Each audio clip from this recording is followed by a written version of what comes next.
Tell your neighbors. The squirrels are yelling at each other because there's a fox in their territory and it has a squirrel in its mouth. Wow. Whoa. You got a kill, y'all. That is pretty neat.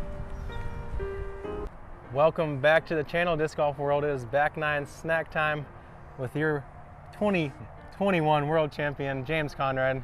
Thanks for joining us out here at OTB Open. How are you liking the course so far? My pleasure, Connor. Thanks for having me on the channel. I have a great time on this course. We're like kind of in a bigger city. Stockton's not a small place, but you kind of forget that out here. You know, it's pretty peaceful. We got all kinds of geese. We got foxes running around the course. And we got a nice challenging disc golf course. So. Yeah. I'm currently at 3 down. James is at 2 down through the front 9. We've had a lot of birdie opportunities and some missed, some taken. Starting on the 10th, we're going to be looking at a sweet par 3, and James is going to walk you guys through it. I totally feel hole 10 might be the signature hole of this course. You're teeing off looking straight at the water. The basket is awfully close to the water, about 400 feet out, clocking in 435. Yeah, I feel like a lot of times we have a tailwind on this hole. It allows some people to throw a little bit slower discs and still get that 435 feet out of it. I like to kind of aim just to the right of that tree that's kind of around circle's edge of the basket. So I'm not trying to play a big right to left hyzer kind of shot. I feel like that's just asking to skip into the water, adding some variables. I'm trying to throw as straight a shot as I can, trying to sneak it into the right side of the circle. Hopefully make that birdie.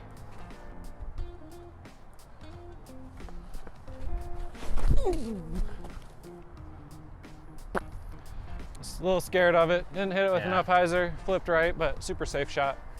Yeah, you'll a lot of times see players putting the disc off to the right, just kind of wanting to keep their disc, and maybe if they hit the angle right, it'll come back. I'm gonna go explore, like James said, try to hit that pocket on the right side.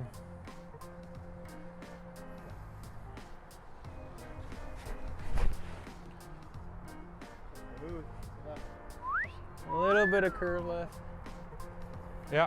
That skipped right into that scary zone where it really entices you to go for it, but that out of bounds is close this year, so we'll see. Slub shot from Mr. Noah Mindsmith. What you throwing, Noah? Hellfire.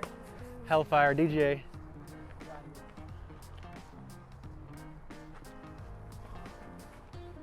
In the Jordan ones, Noah's always got the drip. And he likes his frisbees, he's keeping that one. Gavin going Felon. Lazy. Explorer, Opto X, I know those ones. That's exactly what I threw.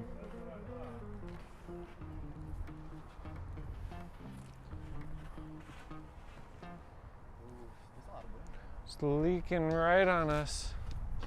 Sometimes a hole like this, it's the worst thing you can do is like have like a decent shot. Like I don't want to have like a 40-foot putt at this hole. I'm out here at 70, 80 feet, no choice, just lay it up.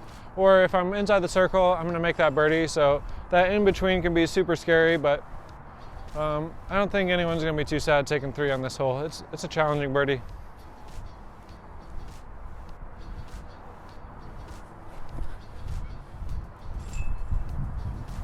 All right, I'm not falling for the bait this time. Like James said, this one is really hard to ask yourself to make a long putt on. Gonna have to put a little more juice on the Explorer shot.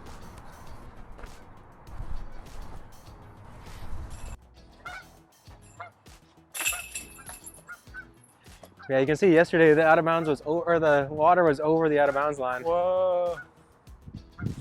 We got a little bit of evaporation helping us out on the course last night, because yesterday the water was over the out of bounds line, and it felt like if you were inside the bullseye, you were just gonna make your putt and then sink away into the murky, chocolatey milk of the Swenson Park ponds.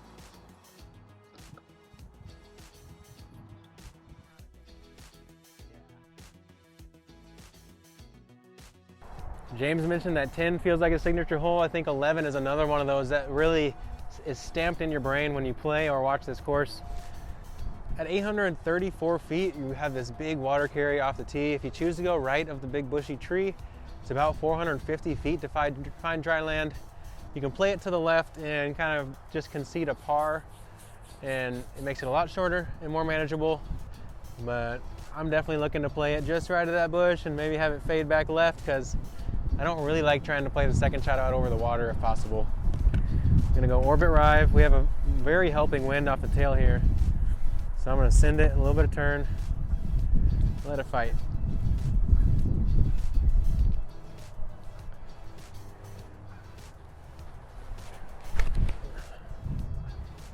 Stay up. Oh, the low driver. Skip out of the water. No. Oh, yesterday I skipped out of the water in dry, but today that wasn't the line I needed. I needed some more height. Did you hit the bank? No, I think I caught the rocks right in front of it, so I'll be going to the drop zone, you guys. I feel like I'm trying to play a big Annie, kind of playing it a little safer, not testing the long water carry to the right, playing it left to this one tree that kind of splits the gap. So with this wind, I think I can still get really good distance and have a chance at birdie.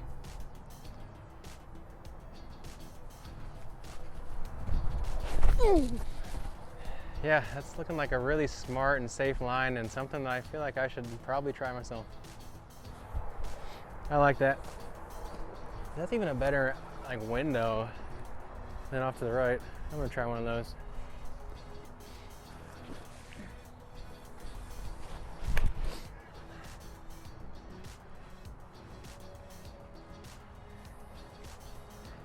Yeah, that feels like way easier to commit to, and then I feel like there's more options coming into the green as well. So James always likes to show me the way. He told me to play Explorer at Jonesboro last week off the tee.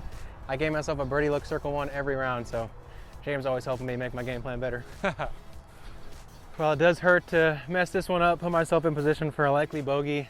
I think it's nice to take this lesson right now in practice to understand I can play left of the bush and still probably have as good of a birdie look as if I go right of it. So honestly, to me, no point in going right unless I really push it right to where you have that hyzer over the water, but just don't think I'm gonna be executing that too often. So this one up into the trees here.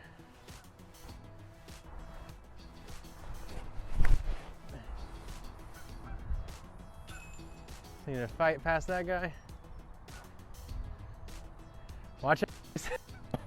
Almost hit the little goose running, duck for cover. This was a decent drive. This is a challenging hole to birdie. I feel like the most birdies we'll see are people that get really aggressive and get really far right off the tee pad. That opens up a hyzer into the green. From here, I'm kind of stuck with like a low ceiling shot, like a little bit of a left to right moving. So I'm gonna try to take this volt just under the ceiling. For me, worst case, I'm probably hitting the branches and easy par. Best case, I'm getting just under them, getting up to the pin.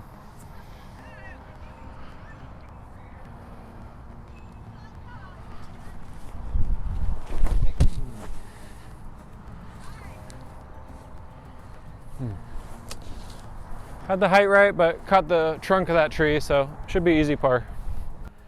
All right, here's my up and down from bogey. Pretty good shot from the drop zone, honestly. You can't do too much more. And human rangefinder, how far am I? I'd say you're 200 feet on the dot. That's how I was feeling. I like that.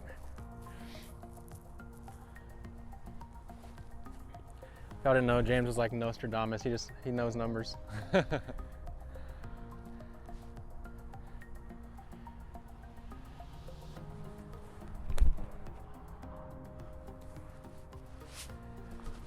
Yeah, that'll do. Like I said, good to learn that lesson now that I even feel better about my birdie chances going left of the bush than going right unless I blast the biggest turnover shot of my life, and I'm not trying to count on that right now. Repeatable stuff on the golf course. 230, I was off. You're 10 feet, I'll call it 220 from your lie. Yeah, you're good. 10% variance is fair, I think. That's outside his normal range. It's usually about 3.2%.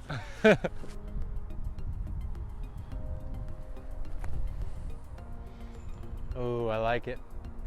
Oh, James almost dunks it. Tried to make the birdie. James is the player who doesn't really throw standstills. If he's not jump hunting, he'll do his short run up just to keep that rhythm, the same pace he has on every shot. I think it's something important to note. Like some people, you might feel comfortable with the standstill, but keeping that same rhythm of the shot, it does feel good. It's something that I kind of go back and forth on in that kind of range that he was just at. Yeah, just comfy for me, like playing catch with, if I was playing catch with Connor and we're standing 100 feet apart, I'm not just gonna stand still and throw it. It's gonna be like a fluid kind of thing where I take a couple little steps and get my body into it, swing. He's just tiptoeing in his Jordans, you guys. He's tiptoeing in his Jordans. That's James Conrad. Oh, just back this one out of order. All right, the cleanup bogey there. Lessons were learned, game plans were sharpened, and we're all the better for it.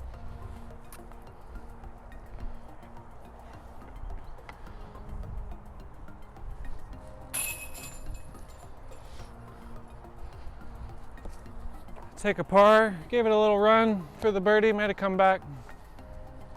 These oaks on the green here on the 11th are so majestic. These things are massive. In some years, there's like these root circles that happen, and we've seen like geese resting or nesting in them, which is pretty cool. It's like nature's little nest right here. Yeah. Perfect for a goose shape.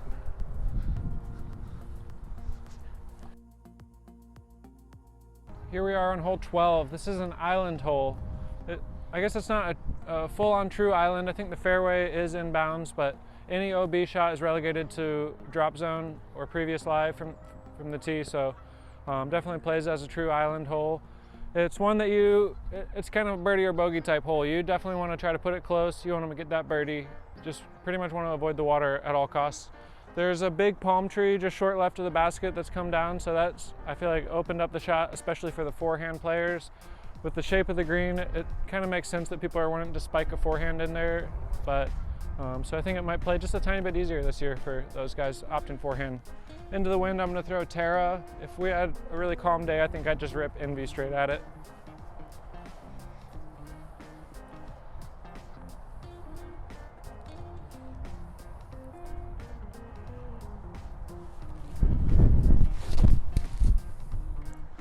Ooh. Baby, come back. Kind of got on top of that. Wasn't my best shot by any means. Might be safe though. We'll see. Yeah, like James said, definitely a dual option one here. First year I was playing here in 2021, I was playing forehand, but I also used to elect for a lot more forehands. I like the backhand now, stable disc on Pioneer. But actually the first time I ever played a practice round with Big Germ was here. And the first time I played this hole, I aced it right in front of him, and we all know he's the self-proclaimed ace witness. But honestly, at this point, I don't know if it's just self-proclaimed. It happens all the time, so it's pretty cool to drop one in front of Big Germ. But we're switching it up. I'm a backhand guy now. Been hanging around James too much. I talked long enough so the headwind can pick up on me, so yeah, it's a good strat.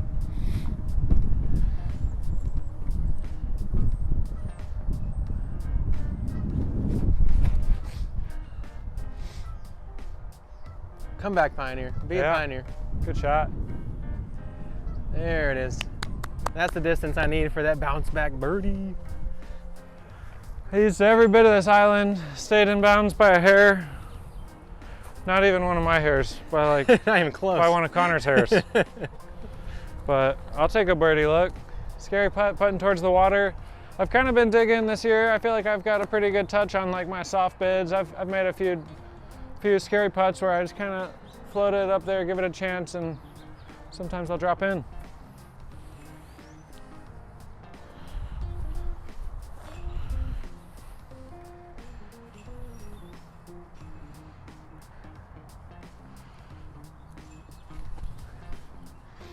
Nope. Overestimated the wind. What made you switch your feet there? The branch in front of you? Or? Yeah, the branch. Give me a little more room to put one high and drop it in. All right, nice and close here with the Gold Line Burst Pioneer. Really been loving this disc for a long time now, and as it continues to season in, it just still has so much life in it. So try one out if you can find one anywhere. They've been sold out for a long time.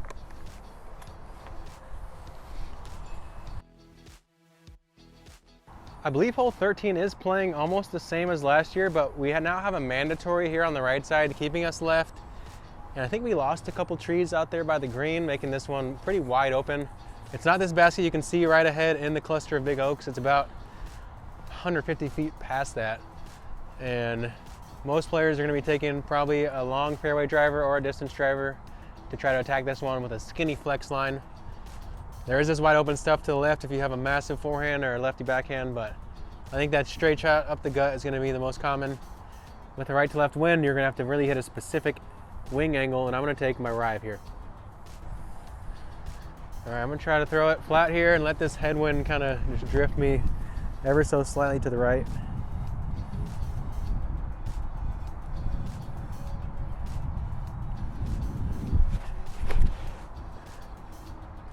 Oh, leaked so high. I'm in FPO, circle 1, and easy chip up for par. It's okay though. I keep finding myself going back to this panic on this course. It just sets up real nice for that slight anhyzer release, trusting the disc to work back to flat and even finish a little bit left.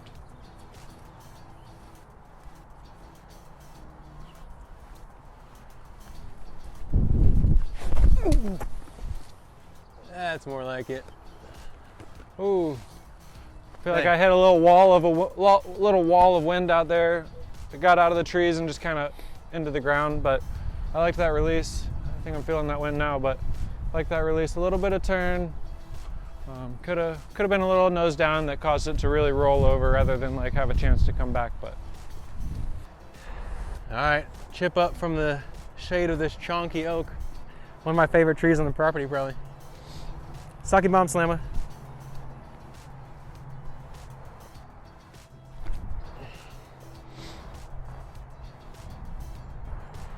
Tried to soft bit it, but just floated it out. A little fluffy.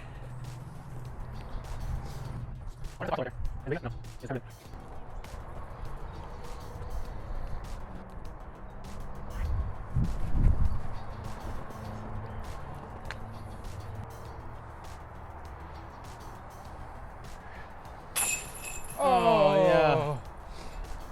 Right side kicking me out.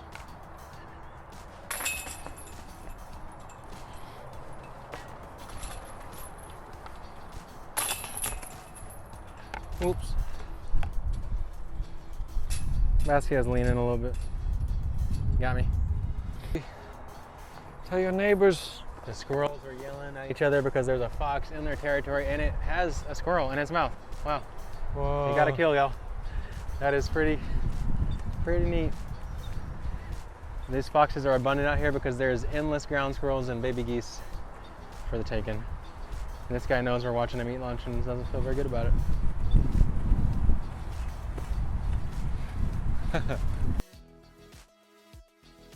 Hole 14, we got a tricky par 3 coming in at 414 feet.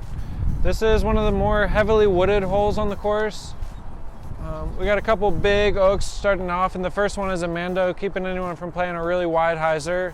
I feel like this hole's changed a little bit from last year in that I don't think this early tree was a Mando, but there used to be a Mando at the last big oak on the right. So that's opened up a little bit of options on this hole, getting rid of that late Mando. And I think there used to be OB long left that would come into play with sometimes with a roller or something like that. But overall, it's just a good challenging par 3. It's kind of low ceiling, so really got to blast a low fast shot and try to miss all the trees.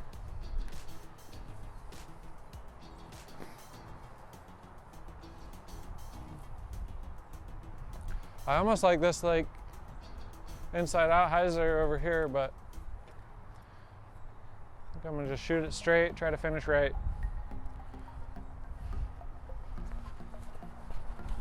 A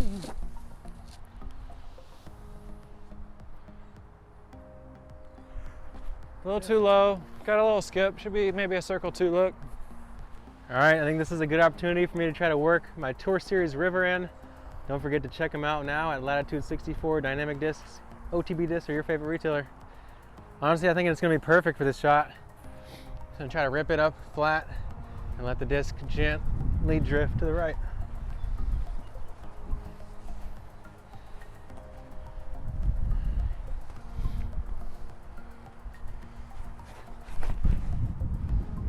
Oh no.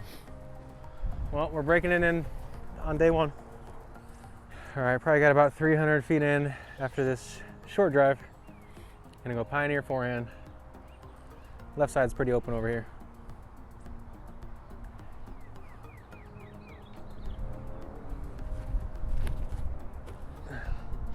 Saw it off, gonna get a straight skip. Oh no, big flare. Long par look, but good wind setup. Circle 2 for par.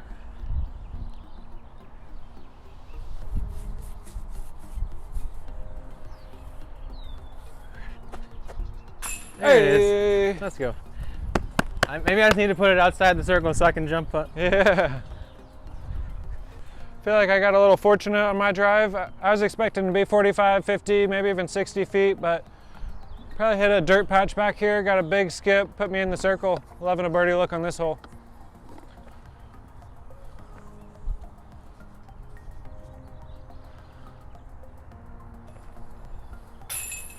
Bravo. Bravo. 14 is a great pickup, you guys. Takes a really, really pristine tee shot to give yourself anything. Then I tried that early right gap with the panic. Actually put it right on the edge of bullseye, so that'd be sweet. 15 is a very specific par 3. There's 2 main options. You have the wider left side, which really sets up for the forehand shot, but it does bring the out of bounds along the entire left side here into play. Or you have kind of the skinny right side that you'll see probably James and a lot of the backhand players take, where you're just trying to skip it off the out of bounds golf green onto this mounded ridge where we have our basket perched. I don't know, I go back and forth between what I want to do here. I think I'm going to stick with the forehand for now, but we'll see if James can convince me otherwise. Connor nailed my game plan, hitting this biggest gap on the right. Kind of a low driven shot with an overstable disc, taking the Terra. Yeah, I think the most important is like kind of the angle on this one, because if you hit the green on a little bit of hyzer angle, you're almost like guaranteed to skip forward off the green up onto the mound. But if you hit that green too flat, you could just kind of like fizzle out and stay OB.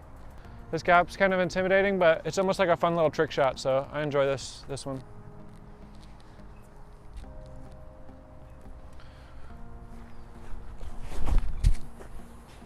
Yeah.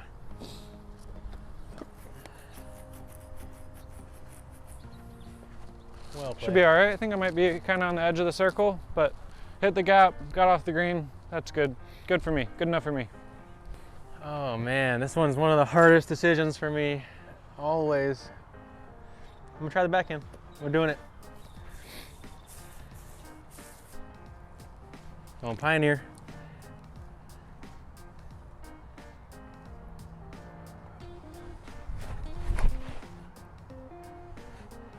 Oh, he's a backhand guy.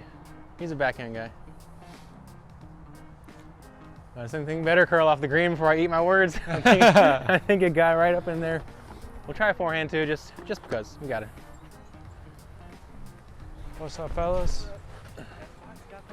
Yeah, we saw that. Skipping the ace the FPL basket? Oh. All right, Connor. Dead. Just for you. Oh, hold on. The unicorn has arrived, you guys. This looks so hard. It is hard. I think I'm going backhand this year. I think I like it. James almost hits the sketchy little. That's pretty good. All in the shorts because it's on like their winter layout, so it was like, you know, a manageable 27 holes. Yeah. Yep. Good birdie for James. 2 in a row, heating up. For the line frame. We like those. There it is. I think the verdict's in. I'll probably be taking that backhand line here this year. Yeah, join me. More and more, I'm working my way away from the forehands and into the backhand territory. You don't need no forehand. No, you don't. Well, sometimes you need one. It's a tool. It's a tool to use. We've made it to hole 16. This is, I think, one of the most challenging holes on the course. There is OB kind of everywhere. We have like a pretty narrow tee shot with a early mando and a gap you have to hit. There's a golf green that comes definitely into play, and then there's this sidewalk up there that's running right. Anything right of that is going to be OB, so you got to try to clear the golf green, hopefully work a little bit right to try to set you up to shoot over the water at the basket. But overall, at 846 feet with OB everywhere, this par 4 is super challenging, and yeah, par's good, birdie is phenomenal.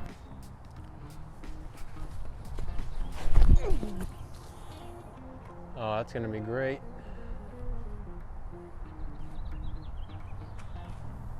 Felt pretty good. Yeah, you might even be looking at it from there. Yeah. I'm gonna take Explorer here, another beauty, dyed up by ThrowJoes, and I'm gonna look for that same type of fly as James, just a little bit of drift to the right, finishing flat. I always gotta find where the little ghost stamp is. I'm a sucker for having my disc properly facing upwards when I throw it, so I need to make an arrow here so I don't have to look as much.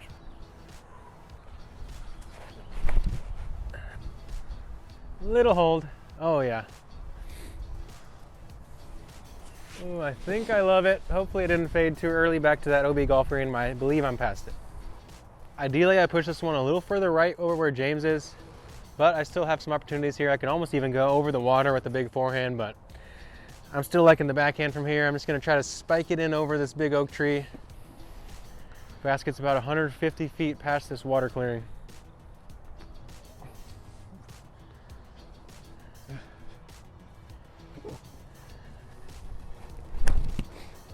So safe. Oh my gosh. I played that way too high and safe, but honestly, birdie was kind of a long shot from here anyways, so I'll be just a-okay with the par. This tee shot felt really good, kind of just what I was hoping for. Still a really hard birdie. I got this kind of gap over this hill. I feel like to attack birdie, I'm gonna try to punch one low and flat through this gap. Bank on a little skip to get over to the left at the end. I think I could play it up high and play a little safer shot, but I think the distance would be hard for me to cover throwing it that high to clear those trees.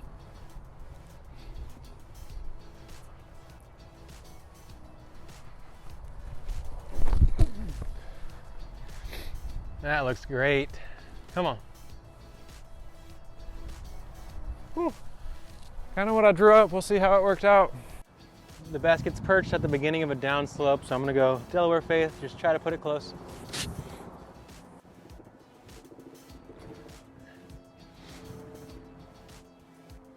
Nice. Oh yeah, should have curled up right there on the back of the hill. Pretty close. That's a great shot. Stoked to have gotten this one in the circle. Birdie look on this hole, yeah, it feels great. I actually kind of tested this OB left on that approach. I think it got a good skip up over the hill, but luckily didn't curl out. So see if I can capitalize.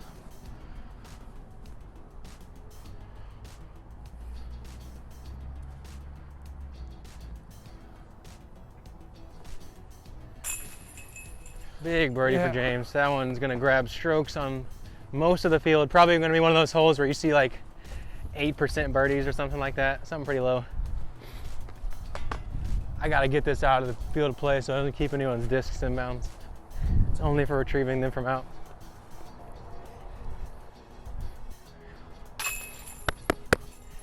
We'll take a cleanup par on this one. I think without being in pristine position off the tee the way James was, it's hard to attack this second shot. And like I said, it's gonna be a low birdie percentage hole where I'm okay taking par, unless, you know, it's final round and you really feel like you need to press for it down the stretch. 17 is another one of the iconic holes out here. Coming down the stretch, this par 4 is really gonna challenge you off the tee to play a low penetrating power shot. Ideally, you can skip it out to the left after this low oak canopy here. And then we have the daunting peninsula green come into the basket. Out of bounds is right around circle's edge on the right side, long side, and short side. So you gotta be super accurate with this approach shot, and most of the time there's gonna be some wind whipping off that water coming at you too.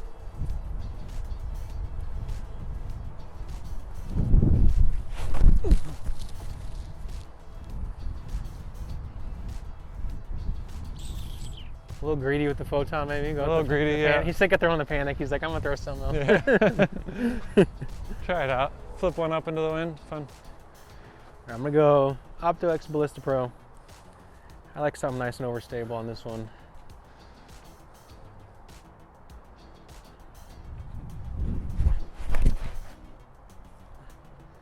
Get down.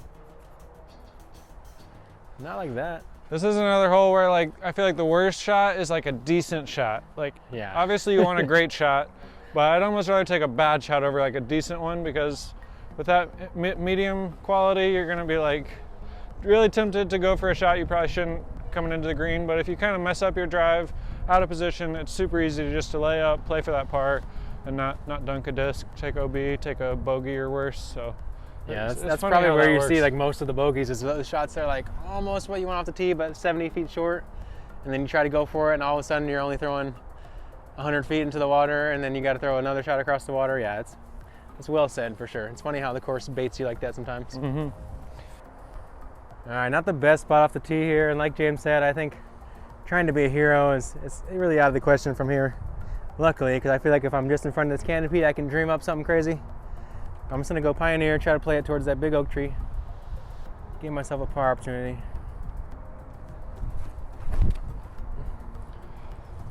Hopefully it doesn't skip too much. I'm not sure what's over there, but we'll find out. Sorry, I might have blocked you. That's good. I think from here, it'd technically be possible to birdie. That's a really hard shot though. It's a low ceiling, and then it's a pretty big bank. So yeah, you gotta get under the ceiling and clear the water, beat the bank, but not go too long, just asking a lot. There might be a situation where I'd go for this, but I think it'd be probably like a final round, down a stroke or two kind of a situation. Probably just play kind of a soft flex somewhere left of the basket, make the par easy. Oh gosh. Well, that works. James just helped me out because I almost guarantee I just pitched mine OB onto the little golf green over there.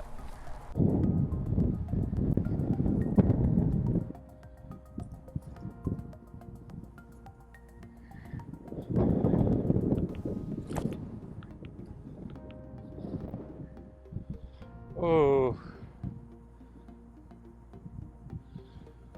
Ooh, into that much wind, that's a difficult shot. I didn't really want to dunk one in the practice day. Could have probably played that a bit more aggressive, but just put it up there, left of the pin. I got the water skip shot option, or I have the left side forehand. I think we should probably take the forehand. I got like 250 feet in, but this headwind's really ripping. So I'm gonna take my Opto X stiletto and just try to make sure I stay in bounds.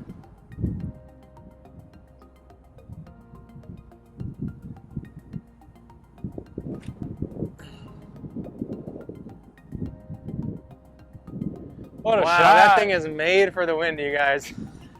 That is the type of par Pinned it. you want here, that's for sure. Let's go. That's for y'all. That's for y'all. Every one of y'all. I thought my kind of safe shot over here was super safe, but I'm only about 10 feet clear of the OB line. That's a good thing to notice, that they brought this OB line in quite a bit. There's still plenty of room, like I'm outside circle too, so but good to keep in mind.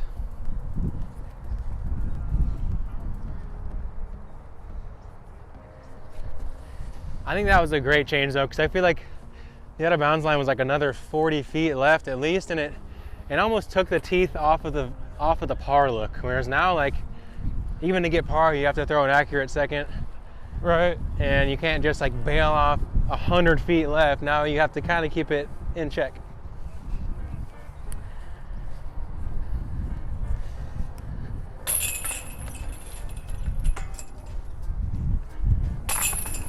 Par feels like birdie in this wind on this hole. It's hard. Yeah, it really does, for sure. Good par. Especially from way back in the fairway. We made it out here to hole 18. This is a pretty tough finishing hole. We're clocking in at 686 feet.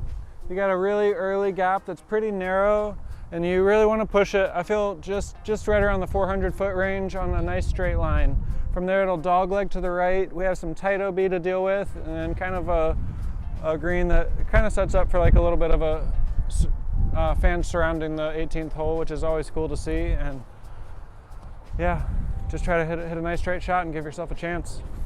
All right, I'm one back at James with one to go. And it's a good hole for some separation. You can see the basket off there on the right, but you can't go that way. I'm gonna go explore, especially with this strong tailwind that we have here. Just looking for a nice straight line.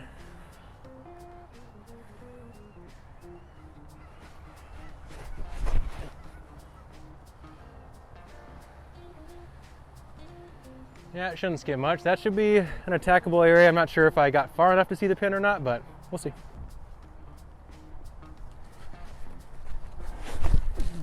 Vision photon out of James. If he beats that tree, oh. Ooh, I thought I was gonna flip and beat it. Yeah. I might ask if they can do something about this branch. Yeah, I don't see it needing to be there. No. For sure. Because it kind of made me start from the right, which is like pushing my shot to the left. Try to veer your line. Yeah.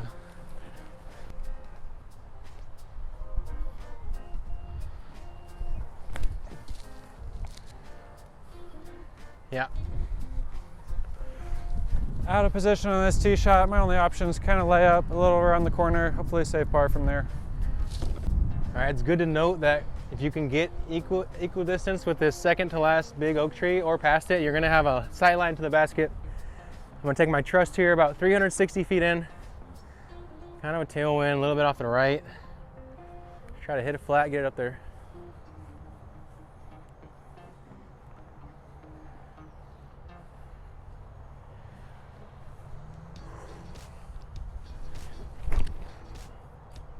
Oh, go disc. Maybe. Wow, I think I barely squeezed on after catching this limb, but I'm not sure. A little scary there, a little puckery. All right, I think I'm sitting at 4 down. I think Connor's at 3 down, and he just snuck one in bounds, so he's got a putt to try to tie me.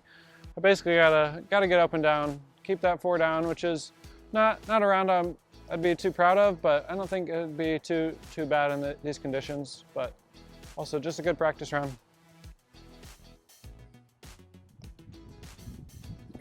Yeah, one of those in the mix rounds, you know, in control. Yeah, there it is, money. All right, James forcing me to make it if I want to tie. I like that. Sound of Mountains just cracks me up. They really narrowed it in a little bit last year. It was kind of 30 feet fat across, almost where these boards are. But this year they brought it into about 9 feet right there at the mouth. I feel like this right side's like opened up or something. No, not the OB, but I think there maybe was a tree there blocking some of that. Because it looked way more open coming in, so I think that's probably why they tightened it up. Yeah. Little 42-footer to tie it up. These are those looks that make or break you guys. These are those looks you need to make to win tournaments on the Disc Golf Pro Tour.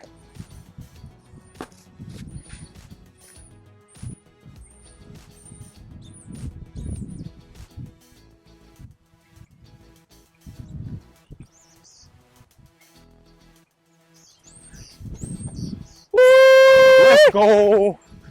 Oh. Apparently I need to set myself up for more jumpers. I think I made all of mine, so let's go. Let's go, good birdie. For the tie. Let's go, babe. There you have it. Take a par there to finish. Pars feel great when you're out of position off the tee. I feel like this course is, that's a big part of this course. You know, there's a lot of places on this course where you can have a mistake or two and still save those pars, and I think when you do that, that's when you'll salvage a good round out of it. Hopefully not too many mistakes and you're racking up the birdies, but I think if you can keep the damage under control, play mostly pars and birdies, it'll set you up great out here. Yeah, I think very well said by James. Definitely, of course, enough out of bounds. You start forcing the issue, things go awry, and now you try to press. It's really going to be a lot harder than if you just take what the course gives you off the tee. And this final stretch of 16, 17, 18 is tough coming down here, so you want to do your work early, come into these holes and kind of see what the opponents are doing, what you need to do to match them. But it's been a lot of fun having James back on, and we're both super excited for the OTB Open this week. We'll see how these Stockton winds hold up, and hopefully you guys are tuning in to watch all the action. Thanks again for joining us.